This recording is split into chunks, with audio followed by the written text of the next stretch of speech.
Thank you guys for tuning in today, and welcome to another episode of The Source, a program on which we interview investigative journalists, policy experts, and whistleblowers. My name is Zan Raza. Today I will be talking to an investigative journalist, documentary filmmaker, and the founder of the Empire Files, Abby Martin. Abby Martin's latest documentary film is called Gaza Fights for Freedom. Abby Martin, thanks for coming on the program, and thank you for your time. Thank you so much for having me on, Zen. So let's begin with some current issues, in particular the case of Julian Assange. In the latest court hearing on Julian Assange's extradition case, Wikileaks' legal team requested more time to submit evidence and asked for a postponement, which the judge denied. The full proceedings on Assange's extradition case will begin on the 25th of February, even though observers at the hearing, such as John Pilger, an investigative journalist, stated that Julian Assange couldn't even formulate a proper sentence at the court hearing. Niels Menzer, a United Nations Special Rapporteur on Torture, has also reported that his imprisonment and persecution is threatening his life and amounts to psychological torture, which the UK court and the government have simply ignored. What is your assessment of this case, and what significance does it have on press freedoms and investigative journalism?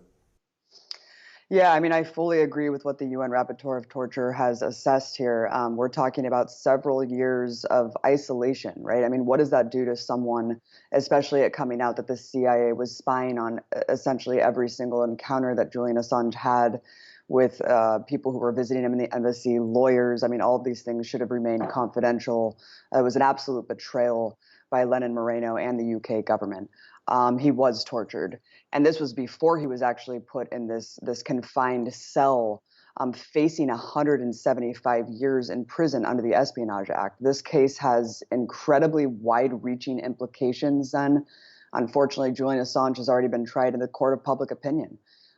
People loathe him, and they think that he, cost the election for Hillary Clinton, when really, in reality, if you look at these charges, they have nothing to do with Russia. They have nothing to do with the 2016 election. They have everything to do with exposing war crimes. We're going back to 2003. I mean, the Iraq war cables, war crimes that were committed, the collateral murder video.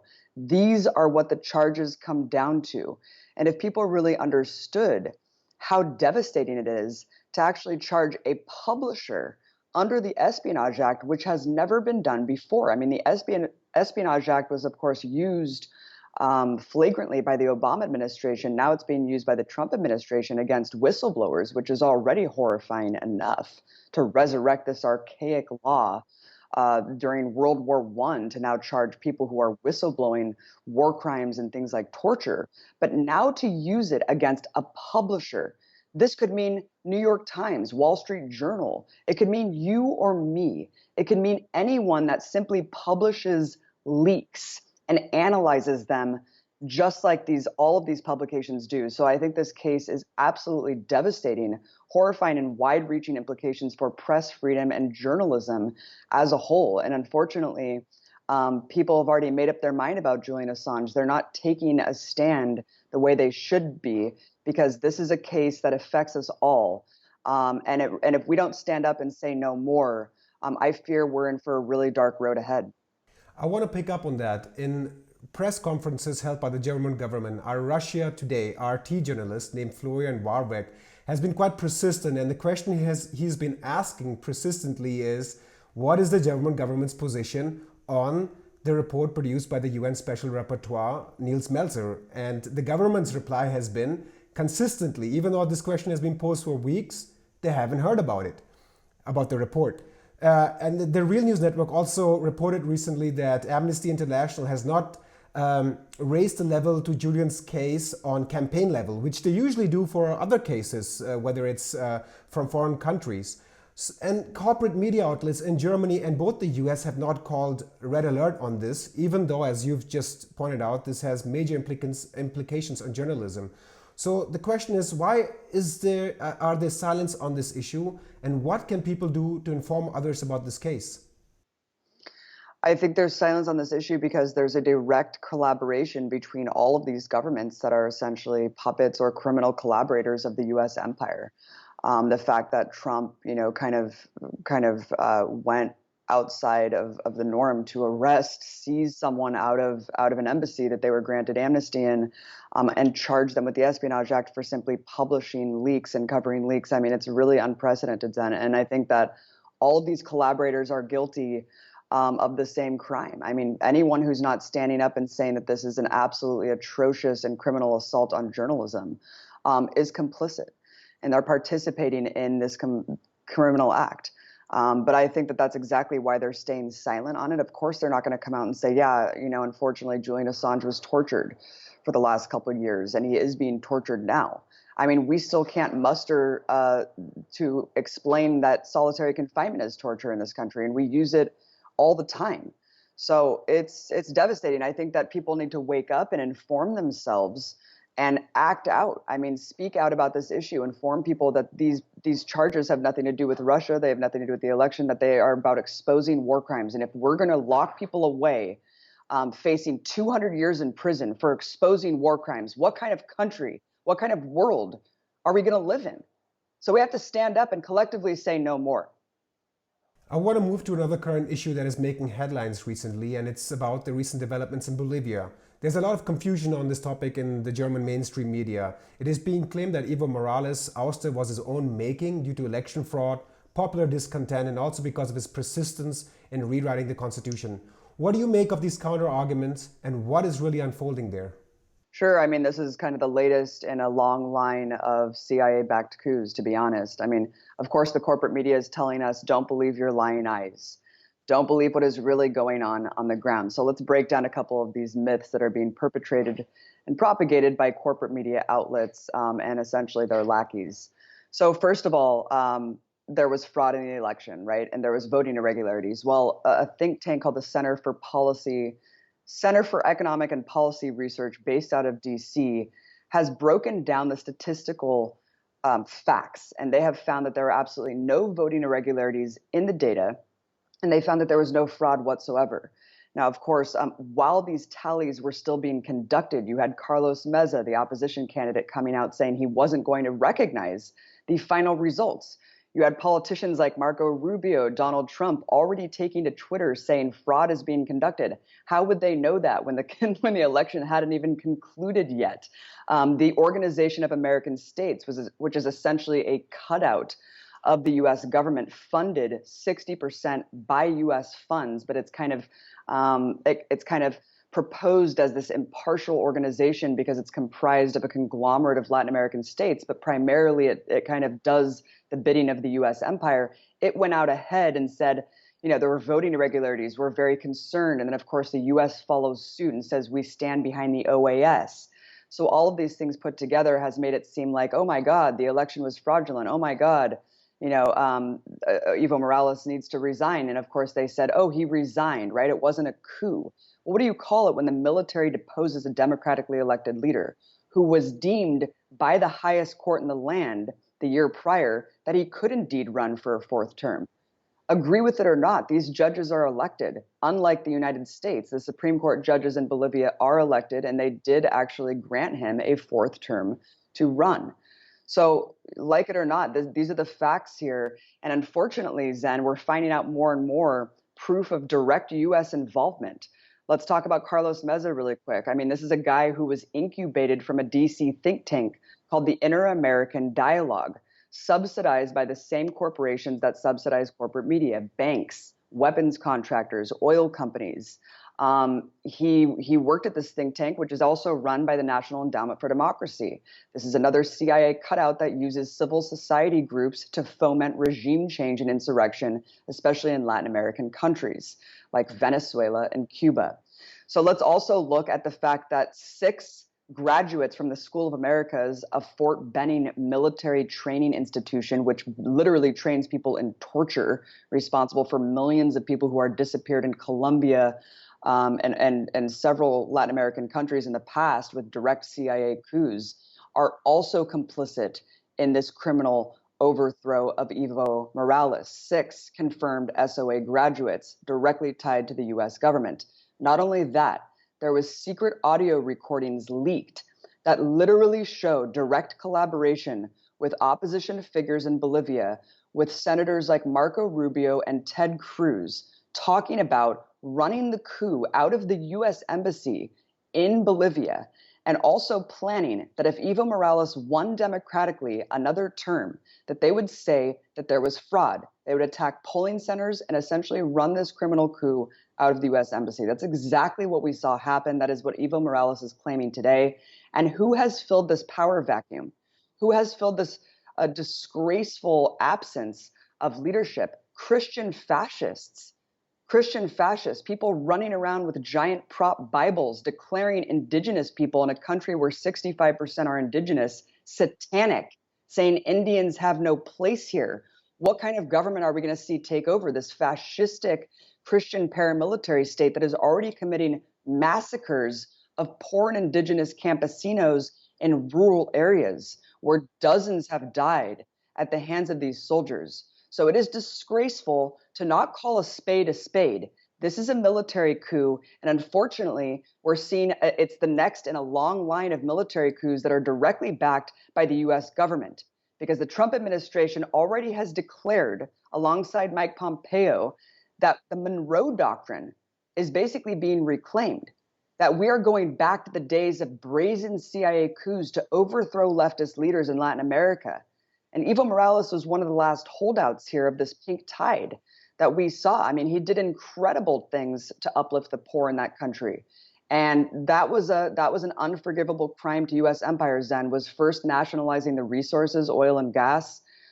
Next was pursuing socialism. And third was providing a voice for indigenous and poor people in the country. And those are three unforgivable crimes for US empire. I want to pick up on that, and one of the things that come to mind is Ronald Reagan, I think it was, in the 1980s, who tried to ban assassinations of foreign leaders. I think it was 1981, he passed a directive, but still we see this sort of mentality continuing in US foreign policy. We saw this in Brazil and Venezuela, and now we're seeing this in Bolivia. Do you think the US is going to continue with its policy of overthrowing governments, or do you think public consciousness is high enough now to see behind this propaganda and to stand up against it? Unfortunately, the propaganda is very deep and very strong, and a lot of people are kind of tricked. They see protests all around the world, and they just automatically think, well, governments are inherently corrupt, and there's this kind of line that's towed by a lot of so-called leftists even here, and a lot of liberal media establishment journalists that basically just perpetrate these talking points that are completely false. So again, the elections were fraudulent, and Evo Morales resigned because he was a dictator and he's authoritarian. It's interesting that all these Latin American countries that have democratic elections are all authoritarian, autocratic dictatorships. And unfortunately, no. I think that the Trump administration is kind of going back to this bloody legacy from the Reagan era of death squads, torture squads, paramilitary assassinations, and also just direct CIA coups. I mean, we saw it kind of coming back with Venezuela in full force. The Bush administration tried to overthrow Hugo Chavez, of course. That failed miserably. Obama tried to use kind of these civil society groups and undermine the Venezuelan government with sanctions. But when Trump got into office, he really just removed the gloves completely. Not only around the world with drone strikes and bombings, but in Latin America specifically, kind of this attack on socialism, saying that it's no longer about the axis of evil, it's about the troika of tyranny: Cuba, Nicaragua, Venezuela. And every single thing that's happened in Venezuela to try to overthrow Nicolas Maduro has been directly tied back to the US government. Go back to the assassination attempt with C4 explosives where Nicolas Maduro was on stage. That was directly linked back to the US government. And of course, this ridiculous attempt to overthrow Maduro with this US puppet, Juan Guaido, another DC incubator baby, who could barely muster, crowds of 100 people today. He was completely propped up, and he's still being paid $54 million by USAID. Unfortunately, I think public consciousness is, not growing fast enough. I mean, we need to resurrect an anti-war movement in this country. We need to stand together with our brothers and sisters around the world who are living under the boot of U.S. empire and who are being directly threatened by these criminal genocidal sanctions, and say no more. We need to start looking outside the borders of our own country and realize what our government is doing in our name and with our tax dollars. I want to switch gears now and talk about your recent documentary film called Gaza Fights for Freedom. I watched it and must say I was shocked by the amount of information that you documented, which does not at all appear in the mainstream media, especially in Germany. Talk about the making of your documentary, the inspirations, expectations you had, the problems you faced, and how it all turned out eventually. Sure, it's a great question, and thank you so much for watching it. And I know that this is a really contentious issue, of course, in Germany, where BDS laws have made it very restrictive to actually talk honestly about the Palestinian struggle and what needs to be done to gain justice. Mike Preisner, my partner with Empire Files, which is the series that we conduct on YouTube, we were in the occupied West Bank back in 2016. We were doing a series of investigative reports about the occupation. I mean, this is under brutal military occupation, similarly to what Gaza was prior to 2006, when the Israeli military was forced out and Hamas won that election. Now, while we were in the occupied West Bank, we tried to get into Gaza. We had all the proper credentials. We filled out all the right paperwork. And I was told by the Foreign Press Office under Netanyahu that I was a propagandist. And not only that, but that I was an Iranian agent. I mean, here I'm used to being called a Russian agent, a Venezuelan agent. So to be called an Iranian agent by the Israeli government and to be banned outright from getting into this territory was really devastating. And I think that really shows how scared they are for people to go in and report the honest truth. They only want lackeys. They only want people who will toe the Israeli line. And so they try to keep this forced separation from actual honest journalists from getting into this area and really reporting what is going on. So fast forward 2 years later, when the Great March of Return sparked off, I mean, I was absolutely appalled by the corporate media coverage of the Great March. It was always told in the passive voice, right? Palestinians died, clashes happened. No, this was an ongoing massacre, direct targeted assassinations of civilians, scores of civilians. And not only that, children, journalists, medics, disabled people. The way that this was being covered was atrocious. I was lucky enough to Skype into this session of about 30 journalists within Gaza who were talking about how is the Western media covering this march, because of course, as you know, it was unlike anything that has ever really happened before, a mass civil disobedience, nonviolent action of tens of thousands of Palestinians of all stripes.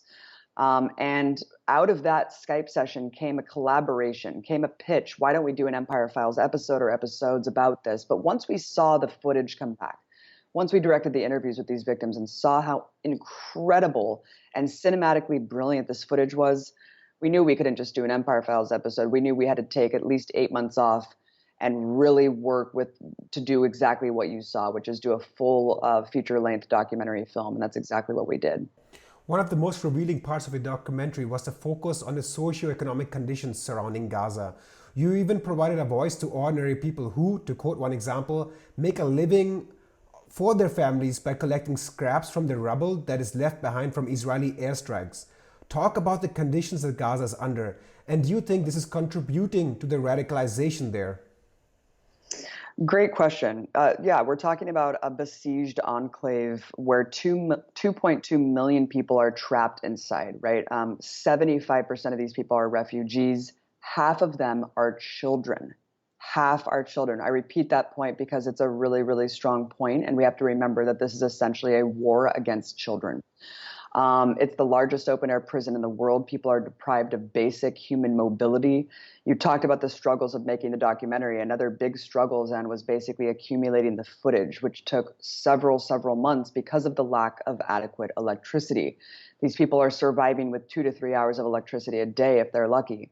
That took an extreme hardship to try to get this footage, download the footage, because they literally did not have access to the internet. Electricity is as important as the air we breathe, as Ahmad says in the film. The gentleman who you were talking about that survives on scraps, who was also shot in the leg at the Great March of Return, lost his farm from Israeli bombardment, has a family that he can barely take care of because of just how little resources that they have. We're talking about not being able to pump water to the roofs because of the lack of electricity, the fact that you can't keep food cold. And that's just electricity. Let's talk about the water crisis really quickly. Even the UN reports that in 2020, water will be completely unpotable, 100% unpotable. What does that mean? What does it mean to not have access to clean water? That means that right now, 97% is completely toxic. Desalination plants can't be rebuilt because construction material is prohibited from entering the territory. Israel controls the land, the air, and the sea. They actually count the caloric intake of food that's coming in so they can maintain just above the level of malnutrition. It is absolutely horrifying what is going on. And of course, they can step back and just say, well, Hamas rules this territory, and so they have self-leadership, without saying that they actually control every single aspect of what goes in and what goes out. And that includes people.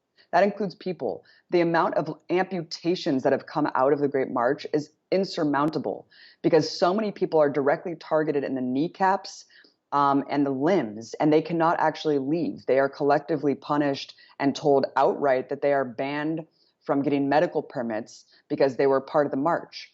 And we already know that aside from the Great March of Return, medical permits were already drastically dwindling. And a lot of people just cannot get life-saving medical care, necessary equipment, and cancer treatment. And so they are designated to die a slow and painful death under this medieval siege. And of course, this contributes to radicalization. Of course it does. How could it not? How could it not? It's absolutely shocking that we can't link this together and say, why is this happening? Why are these people being collectively punished to the point where they are given no choice but to basically vote or support, and a lot of times, armed resistance? I mean, of course they voted for Hamas. Hamas was the only organization that was actually fighting back against the military occupation.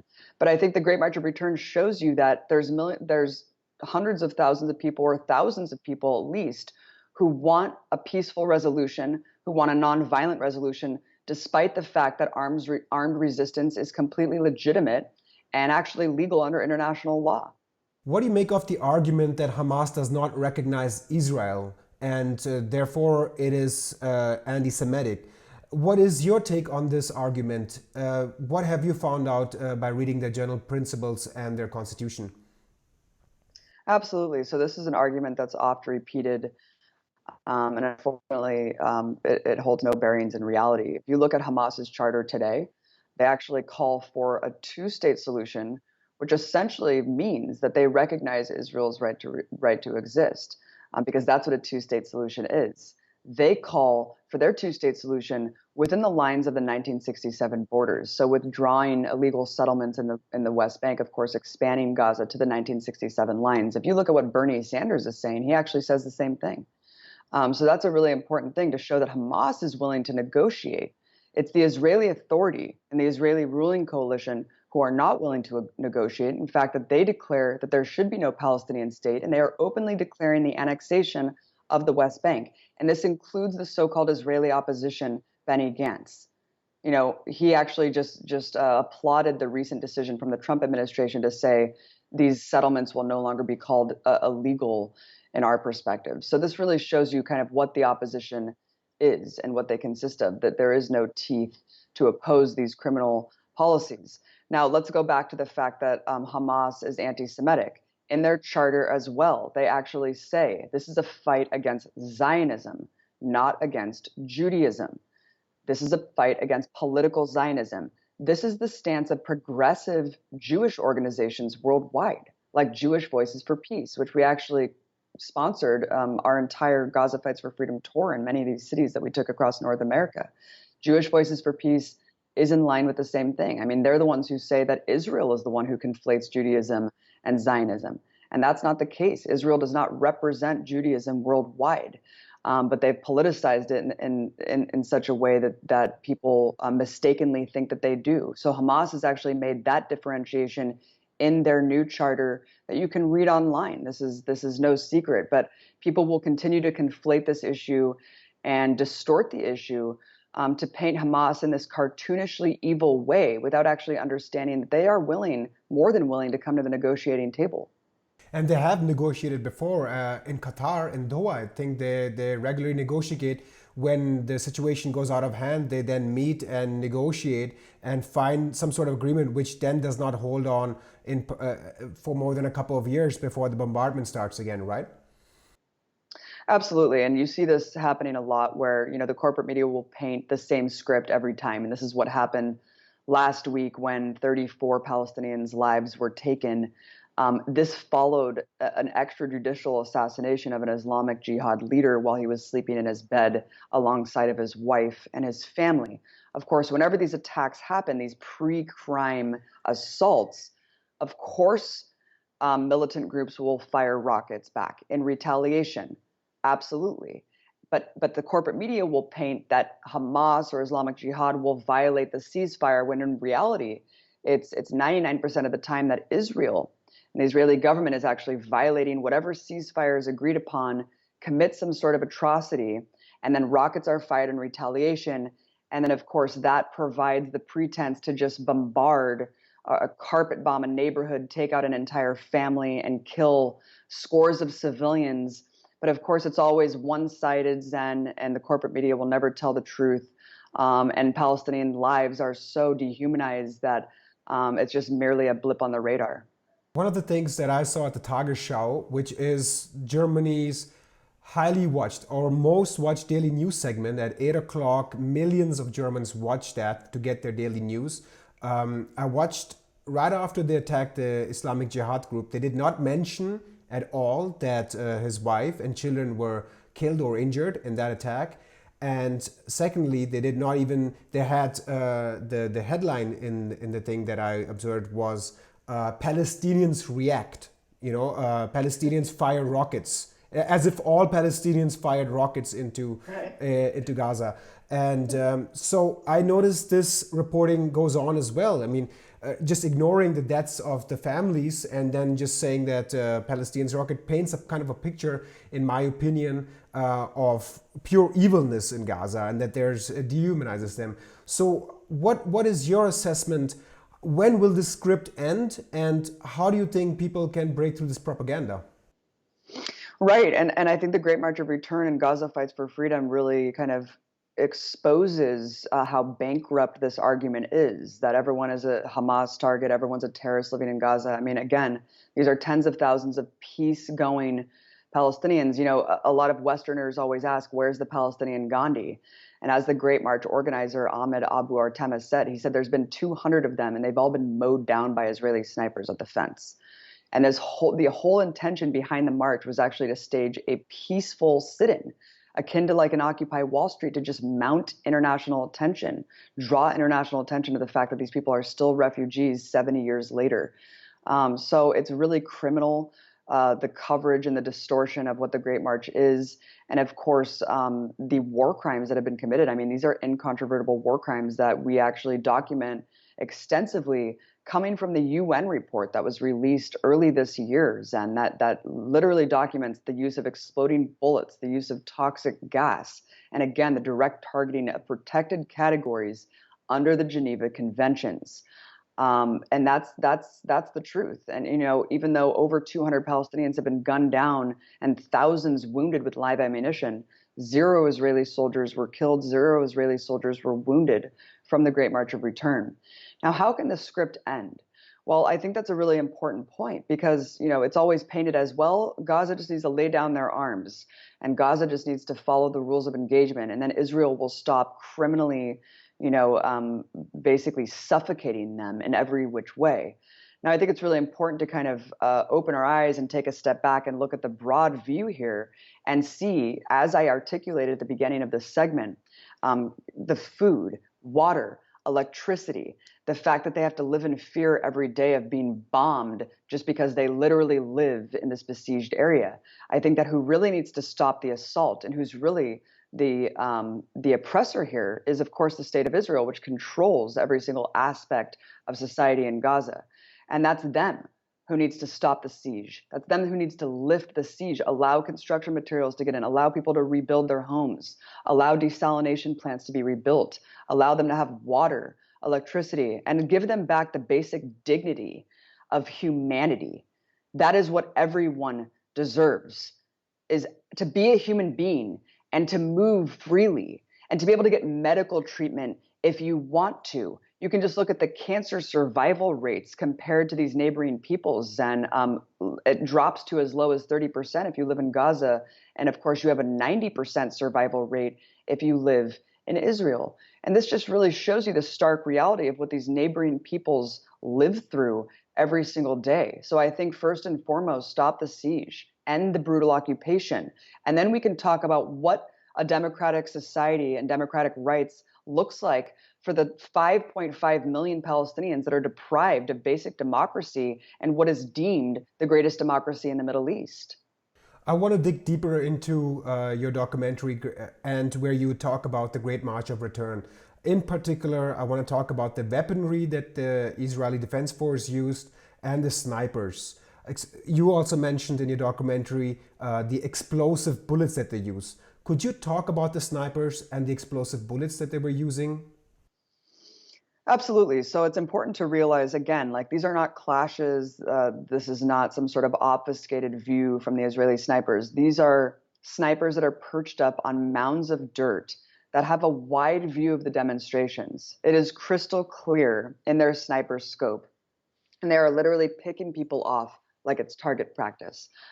They started using live ammunition at 9 a.m. the first day of the Great March of Return, March 30th, 2018. They killed 18 unarmed marchers and shot hundreds more with live ammunition. Fast forward 6 weeks later, on May 14th, one of the most egregious massacres of unarmed people in modern history, where they shot down 60 unarmed protesters, shot thousands with live ammunition. Countless amputees, Zen. And of course, as we know from all of the victims' testimonies that we got firsthand, the vast majority of those shot were with exploding bullets. These are bullets that are internationally banned by the Hague Convention. A lot of these conventions where the world bodies got together decades, if not hundreds of years ago, and outright said, these are condemned. We cannot accept these. And that really shows you kind of the flagrant violations that Israel basically conducts of international law with complete impunity and protection from the U.S. empire. So it is really atrocious that they have the audacity to use exploding bullets on top of the several, war crimes that they're already committing by targeting just unarmed civilians. I mean, even in an armed battle, the documented actions of the Israeli military would be considered war crimes. But if you're taking away armaments altogether, it is absolutely incomprehensible that they are getting away with what they're doing at the Great Return.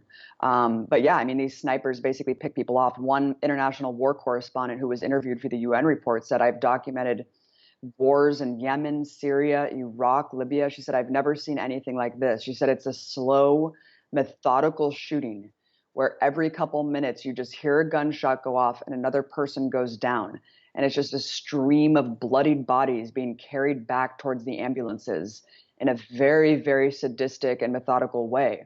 And we actually have seen firsthand, as much as the Israeli government says, all the people shot were by accident, we didn't mean to shoot civilians. We've seen firsthand actually the footage from the Israeli snipers themselves. They've leaked it in a group chat, I think, on Facebook that actually became exposed to the public, and it shows exactly what they're doing behind the sniper scopes. And unfortunately, it was pretty brutal to watch. I mean, kind of gleefully laughing at taking down a small child that posed no immediate threat to their lives. So unfortunately, when these cases are tried, like recently we just saw the first time that a case of a small child who was shot at the Great March of Return and killed was finally tried in Israeli courts because there was an international outcry, because there was a video and pressure was mounted to bring that to trial. And unfortunately, what we saw as so-called justice was simply a month on house arrest for the Israeli soldier who took his life. The counter argument usually goes, and let me quote the Israeli Defense Force, that Hamas uses medics, children, journalists, and even disabled people as human shields. What is your take on this argument? Sure. So human shield in a military term, if you look at the legal definition of human shield, it means that a militant is standing behind a civilian and using them as a shield while they are armed, right? We looked at 12 hours of footage of the Great March of Return. There was no militants there. There were no people with guns. And you can see yourself with the footage that we actually accumulated firsthand and have direct evidence for, that there are no quote unquote human shields at the Great March. It's literally people standing there on their cell phones, filming, holding flags, chanting national slogans. And those are the people unimpeded, no one around them, that are just completely gunned down and executed by Israeli snipers. So this argument is morally bankrupt. It has been disproven many, many times. And the human shield rhetoric has actually been used by the U.S. empire to dehumanize civilian populations that it's assaulting. Back to the Korean War, Vietnam. This is used over and over again. Iraq. You can see this in corporate media propaganda that calls populations of human shields to kind of preempt what are going to be bloody atrocities and massacres committed against them. And it's quite disgraceful that this is still used today, and it's quite disgraceful that people still believe it, that unarmed civilians are somehow cast away as human shields. And you can just look at Razan al-Najjar, the case of the young female medic who was a strong feminist, the first female in the Great March of Return, risking her life to save the wounded and injured on the front lines, who of course was also killed by Israeli snipers on June 1st, 2018. After she was killed, the Israeli government actually came out with a propaganda video, maliciously doctored a clip that she had been interviewed for Turkish media, where she says, "I'm Razan al-Najjar. I'm a human shield to save the wounded and injured on the front lines." And they maliciously cut that video to say, "I'm Razan al-Najjar. I'm a human shield." How dare they? How dare they try to cut and edit her own words when she was a hero? She was a humanitarian aid worker, and she's someone that we can all look to around the world as what a paramedic should be, and actually just diminish her life as to just say she was just another human shield for Hamas. And that's the way these people operate. Unfortunately, that's the way the Israeli government will operate. It doesn't matter whose lives are taken, and they will always just disregard them as human shields, and then they move on. How has the reception been towards your documentary? Break it down in terms of corporate media and social media. And secondly, where can people view your documentary? So you can check out the documentary on GazaFightsForFreedom.com. We have it on Vimeo. We have it available in English and Arabic right now. We also have DVDs for sale that you can check out and buy in agitator packs. Now, we took this documentary on a North American tour all across the US and Canada to an amazing reception. Nearly sold out venues all across North America, people coming out in droves to support this issue. We were worried at the beginning because Gaza is not really in the news, of course, unless some horrific bloodletting takes place. But it was really incredible to see so many people impassioned, so many people empowered to come out and support the film and support the message for Palestinian solidarity and Palestinian rights. I think after you watch the film, you cannot go away without completely understanding and being confident in the facts that Israel is flagrantly committing war crimes and violating international law on an astounding level. And that's exactly what the documentary seeks to do with direct victim testimony and evidence that we've accumulated. And it's really important to no longer see this as a both sides issue. This is oppressed and oppressor. This is a victim and victimizer. So I think that we need to get out of that mindset and really kind of see the truth for what it is. But unfortunately, the corporate media, of course, has not covered this documentary, Zen. I mean, of course, this is a third rail issue, not only in Germany, but in the US as well. There's staunch bipartisan allegiance for the state of Israel. They kind of label people as anti-Semitic. You saw what happened to Ilhan Omar for simply discussing the power of AIPAC and the Israeli lobby in this country. This is their game.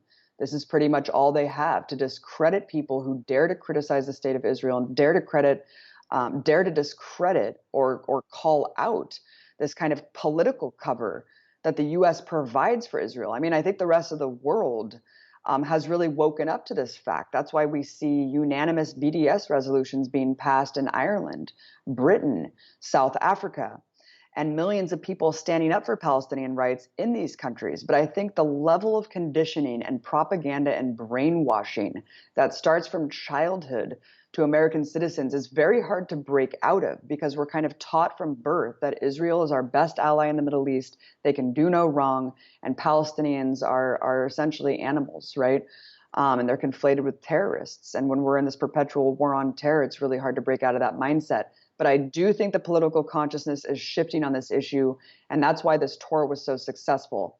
We see it dropping in polls across Democrats and Republicans. We see dwindling support for Israel. And I think Trump, Trump has really exposed this firsthand. I mean, his alliance with the fascistic Netanyahu government has really exposed that Israel is not progressive.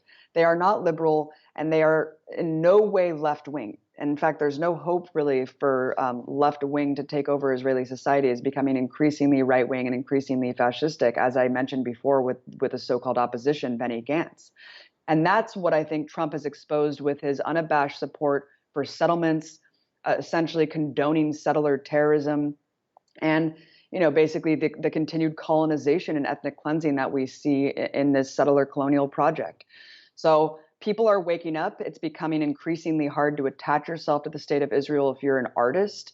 And we're seeing a lot of cultural isolation working with the BDS movement. And that's the hope that I see, is that artists are dropping like flies. No one can really go to Tel Aviv without kind of apologizing to their fan base, like, oh my God, I didn't know what I was getting into.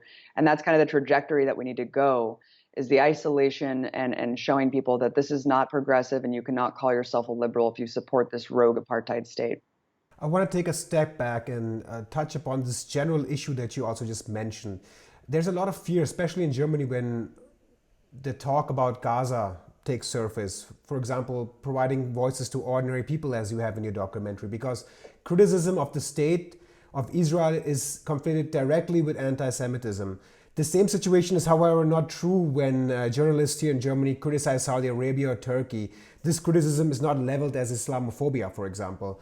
How, in your opinion, should journalists and activists make it clear they're not anti-Semites and are simply advocating for human rights? I think that it's first and foremost expanding your political consciousness to not be afraid of what you know is going to be disingenuous and dishonest smears from the political establishment. And honestly, just stand armed with the truth behind you. Be confident with the facts. It doesn't matter what state is doing this. I mean, I encourage Americans to be, because we can change what the U.S. government does first and foremost, because we're American citizens. And any government who is essentially, giving money to the state of Israel to conduct these atrocities, I encourage those people first and foremost to stand in solidarity with our brothers and sisters in Palestine, and follow their lead to take action in terms of things like BDS and join local Palestine solidarity groups. Because these are the governments that are condoning this. These are the governments that are providing political cover for these crimes. And that's why we need to wake up to what's going on. But it doesn't matter what state are doing these things. If anyone was doing these things, I would stand up and condemn them, because they are horrific crimes against humanity, and they need to be stopped. And we need to stop living in fear of whatever we're called, when we speak with just complete facts and honesty and dare to humanize Palestinians who are being assaulted every single day. It's time that we stop this nonsense, and it's time that we stand for the right thing and stand on the right side of history. I want to return to current issues again, and this time I want to talk about US politics. There are a lot of candidates running in the Democratic Party. There's a lot of diversity. We have Elizabeth Warren, Bernie Sanders, Joe Biden, Tulsi Gabbard, etc., etc. Could you provide your assessment of the most notable candidates in the Democratic Party and their policies, and how do you view them in terms of the anti-imperialistic, anti-war perspective? Well, it's funny that you said there's a lot of diversity, because I don't see that. I think that what's funny about the primary today is that it's pretty much Bernie Sanders and then everyone who's kind of mimicking Bernie Sanders. I mean, he far outflanks every single Democratic contender on the left. He is by far the most progressive candidate. For 40 years, he has been on the right side of history, fighting for things like LGBTQ rights, abortion, fighting against racism, fighting against climate change, fighting against special interests, the military-industrial complex, and fighting for healthcare. All of these things kind of became politically convenient for other politicians who we see as political contenders attaching their names to very, very recently. So I think that really says it all. I mean, there's one person who I think is the most honest broker and who has a 40-year track record to prove it. So everyone else I see as kind of just imitations of what the real thing is. Look, Bernie Sanders is not perfect. He has a lot of problems when it comes to foreign policy. But I think that his stance on Palestine, you can take, for example, shows how much he can be pushed from the left. 4 years ago, Bernie Sanders in the Democratic debate with Hillary Clinton could barely muster the word disproportionate when he was talking about the bombing campaign in 2014 where 2,200 Palestinians were killed. Fast forward 4 years later, he is talking about withholding military aid from Israel. He's talking about the two-state solution within the 1967 borders. That means withdrawing illegal settlements for the last 50 years to the 1967 borders. I mean, that's a big deal. And he's the only one who kind of dares to humanize Palestinians in a way that no one else really has. And I think that that really shows you how much the political consciousness has shifted on this issue, how much leftists on the ground have pushed the dialogue forward, and how much he's really listening and able to be swayed. And that's why him versus the rest of the contenders makes it about, I'm the organizer in chief. This isn't about me, it's about us. It's about millions of people coming to the streets and pushing policies like Medicare for all forward, because he kind of acknowledges the limitations, I think, of the executive branch, that there are going to be a lot of roadblocks with judges, with the Senate, with the staunch Republican, majority that we see, that's going to be hard to overcome. And he's saying, look, without millions, tens of millions of Americans coming out and supporting this and shutting things down, we're never going to make this happen. And so I think that really speaks to how much we can do. And that's what gives me hope, I think, for the future, is seeing that the youth are waking up. They're rejecting the corporate media. They're rejecting the two-party dictatorship, is what I like to call it.